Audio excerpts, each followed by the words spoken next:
Turhan Hatice Sultan was one of the Haseki sultans of the Ottoman Sultan Ibrahim and the mother of his successor, Mehmed IV. Turhan Hatice is prominent for the regency of her young son and her building patronage. Life. Turhan Hatice, whose original name is Nadia, was considered to be of East Slavic origin. She was captured during one of the raids by Tatars and sold into slavery. When she was about 12 years old, Turhan was sent to the Topkapi Palace as a gift from the Khan of Crimea to the mother of Sultan Ibrahim, Qasim Sultan. From consort to Valide Sultan, it was probably Qasim Sultan who gave Hatice to Ibrahim as a concubine. Turhan was known for her beauty and intelligence. She had blonde hair and a slender body. On January 2, 1642, Turhan gave birth to a son, the future Sultan Mehmed IV. Ibrahim's behavior sparked talks of deposing the Sultan. On August 8, 1648, Ibrahim was dethroned and several days later he was strangled. At the head of the Ottoman Empire stood the child Sultan, Mehmed IV. With Mehmed ascendancy, the position of Valide Sultan should have gone to Turhan.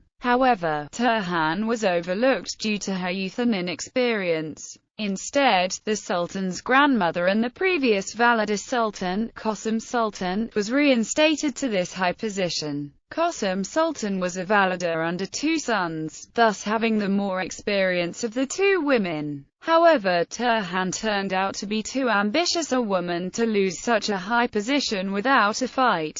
In her struggle to become Valide Sultan, Turhan was supported by the chief black eunuch in her household and the Grand Vizier, while Qasim was supported by the Janissary Corps. In this power struggle, Qasim planned to dethrone Mehmed and replace him with another young grandson. According to one historian, this switching had more to do with replacing an ambitious daughter-in-law with one who was more easily controlled. The plan was unsuccessful as it was reported to Turhan by Melik Hachan, one of Qasim's slaves. Whether Turhan sanctioned it or not, Qasim Sultan was murdered 3 years after becoming regent for her young grandson, Valide Sultan, and regent with the death of her rival. Turhan became the Valide Sultan. As a regent, Turhan wielded great power. She accompanied her son, the Sultan, to important meetings and on several occasions spoke from behind her curtained sitting place. She was deeply loved and respected by her son, the Sultan. He considered her as his co-ruler of the empire and gave her great power, regarding her the official empress of the empire. She was the only Valide Sultan in history to equally share the power of running the entire empire with her son, surpassing even Qasim in the fullness of her power. Due to her inexperience, Turhan relied on other members of the government to advise her on political matter. This is evident from her correspondence to the Grand Viziers.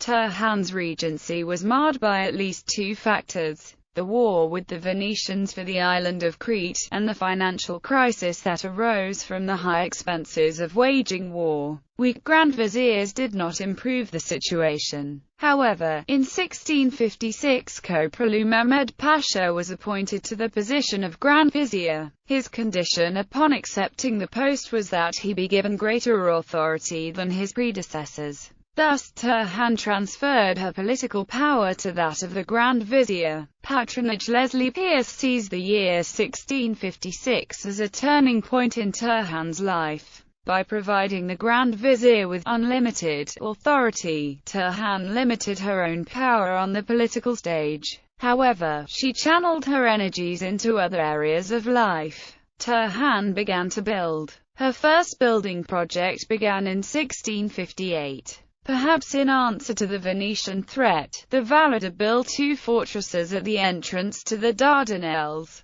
The fortresses, one on the European side and the other on the Asian side, can still be seen today. This project put Turhan in the same league as Mehmed the Conqueror and other sultans who built fortresses in the same area. However, Turhan's greatest accomplishment would be built in the capital of the empire, Constantinople. Yeni Mosque has an interesting story. The initial construction was started by one of Turhan's predecessors, Safiye Sultan. She had chosen the commercial quarter of the city, Eminonu, as the location of the mosque. This area was inhabited by non-Muslims. By building a new mosque in Eminonu, Safiye wanted to Islamize the area. To build on this site meant that land had to be appropriated from the local non-Muslim residents, an act that had not gone smoothly. In the year 1597, the first stones were laid. At the death of Safiye's son, Mehmed III, the construction of the mosque stopped as she was no longer the validator. The construction was abandoned for 57 years and in 1660 the area was damaged by fire. The mosque received a second chance when Turhan decided to complete what had been started by Safiye Sultan. After its completion in 1665, the complex contained not only the mosque, but also a school, public fountains, a market and a tomb. According to Pierce, the Yeni Mosque gained the distinction of being the first imperial mosque built by a woman. Turhan was the last woman to wield such great power as to act as a regent to a young son. As women were not seen in public in the Ottoman Empire, it was through her patronage of building that Turhan showed herself to her subjects. To defend the entrance to the Dardanelles, Turhan built 2 fortresses and thus became the guardian of the empire. Turhan Hatice, Valide Sultan and regent to her young son, Mehmed IV, died in 1683. She was buried in the tomb of the Yeni Mosque. She lies alongside her son and her descendants.